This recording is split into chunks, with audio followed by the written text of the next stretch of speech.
Out of all the sponsorships I've done on this channel, Affogato is definitely up there among my favorites. For those of you that don't remember, Affogato was my sponsor back in February when I did my video on what I wanted from a Persona 3 remake. It's the first game from the new and upcoming developer BeFun Studio, but at the time, only the demo was out. When I played the demo, it was surprisingly one of the most fun and creative games I've played in quite a while that wasn't some kind of sequel or spin-off to an already existing series. And those of you that watched that video seemed to like it too. So the developers reached out to me and asked me if I wanted to do a sponsorship, and I was more than happy to oblige. The full version comes out today, and you can check it out right now on Steam using the link down below in the description. But for those of you that aren't entirely sold on it yet, well, that's what this video is for. And, you know, I just always love being able to give more attention to these smaller, lesser-known games, especially when they're new. It really sucks that a lot of these small indie PC releases get swept under the rug mainly because they get mixed in with all the gigabytes of shovelware that's uploaded to Steam every day. But I am here to tell you that Affogato is most certainly not shovelware.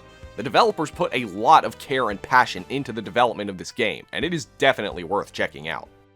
Now, if I had to describe Affogato in the simplest of terms, it is a game that combines social simulation, barista simulation, life simulation, and real-time strategy RPG gameplay set in a pseudo-realistic quasi-cyberpunk world, where demons and magic exist as part of it, but it still takes place in a modern setting with technology and all. And it's not really explained. You're kind of just thrown right into the world and expected to go along with it, but I say that in a good way. It's a world and a society that you want to interact with and get to know more about, and you'll get plenty of chances to do this as you play the game. And the more you experience the game and get immersed in the world, the more the plot picks up.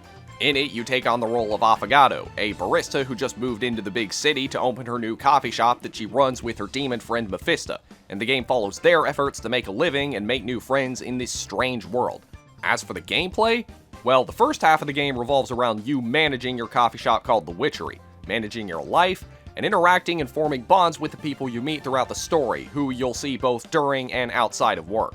And I think I need to address the elephant in the room here.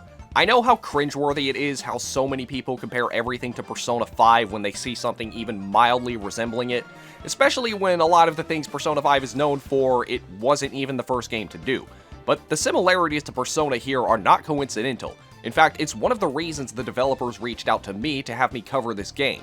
And there are a lot of things I think Persona fans will like. For one thing, in Affogato you have a calendar system and a time management system with limited free time every day and deadlines you have to adhere to. Like you have rent that you have to make sure you pay before every deadline. And there are also deadlines for story-related quests as well.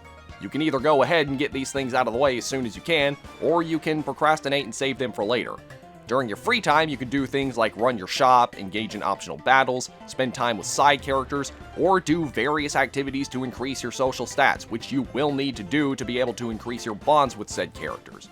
And, of course, it wouldn't be appropriate for a game called Affogato to not have a coffee brewing minigame, and it plays exactly how you'd imagine it would.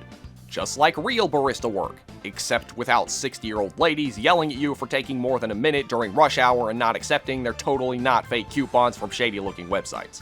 What is like brewing coffee in real life, though, in Affogato is how customers will have special tastes and needs for their coffee that will make them happier. Making the coffee is pretty simple and straightforward. But the customers may want their coffee sweeter, maybe creamier, or maybe they just want it bitter. And you'll quickly learn each character's taste as you get to know them. However, the real meat of Affogato's gameplay comes in the combat. In addition to managing your coffee shop and your personal life, in Affogato you'll also be helping people by infiltrating their minds and literally helping them face their inner demons, and this is done through the game's combat. Earlier I described it as real-time strategy, but calling it that doesn't really do it justice. Now, I'm sure some of you are familiar with the tower defense genre. I mean, I played a good chunk of these types of games back in the day on websites like Miniclip and AddictingGames.com, and I'm sure everyone watching this video has at least heard of Plants vs. Zombies. Affogato is a tower defense game, but the twist is that you're not actually defending. You're attacking. Yeah, so it's not even really a tower defense game, it's a tower offense game, and you know what? It's a lot of fun. The way it works is that you send out your units, who you guide along the path guarded by the enemies, and it's up to you to direct them in the way that will allow them to defeat the enemies and win the game. The units are represented by tarot cards, and they all have differing effects, and you summon them with things called pentapoints, which you can get by picking them up during gameplay, but there are units with abilities that allow you to farm them as well, which you will soon find out are very important. As your units move along the path, they will either engage in combat or activate their supportive abilities when they get close to the enemies. And there are a lot of variables you have to think about, like which units to send in which order, which direction, and which units would be best for each situation, what do you spend your pentapoints on, everything you would expect from this type of game, and because the gameplay takes place in real time, you can't spend too much time thinking about it either. It's very engaging and quite challenging, especially when you get to the boss battles, and just when you think you have the gameplay mastered, it throws new gimmicks at you. This game also allows you to buy new units and upgrade your existing ones, and you're really going to need to think about which ones to upgrade if you want to stand a chance against some of the more difficult levels. And I'm sure you've already observed this from the on-screen footage, but Avogado has some really gorgeous art and really cool character designs. It's like this anime oil pencil style, and the character designs are just really creative and really help sell you on the world that the game is set in.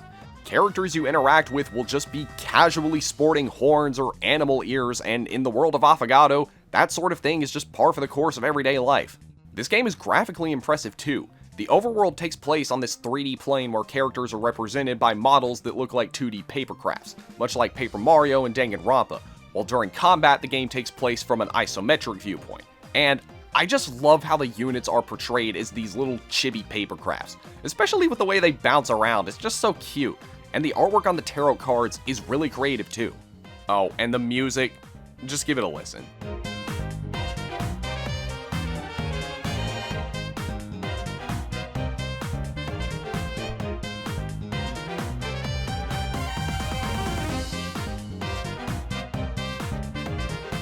It's great, and fits with the overall theme of the game really well. The sound team definitely deserves as much credit as they can get for composing this. Now, I do have a few minor issues with this game that I hope get addressed in future patches. For example, I ran into this bug where the background audio just randomly cut out. At first, I thought there was something wrong with my headphones, but then the sound came back when I got to the next screen, and when I went back to the area, the music started again. And there are also areas where I either encountered this bug every single time, or there was no audio at all in them. And I feel like there really should have been. But these are all really just small nitpicks in what was an otherwise great game that I think is definitely worth your time and money. These developers are extremely talented and really know how to make a game with fun and exciting gameplay, with a strong narrative, relatable characters, and beautiful artwork. And I think Affogato stands as one of the best indie releases of the year. Make sure you check it out using the links I have down below in the description. And if you're still on the fence about this game, they're actually doing a giveaway right now on social media. Head on over to their Twitter page to find out more. I want to give a big thank you to Spiral Up Games for sponsoring this video, and I want to thank them again for giving me a chance to play and cover this great game.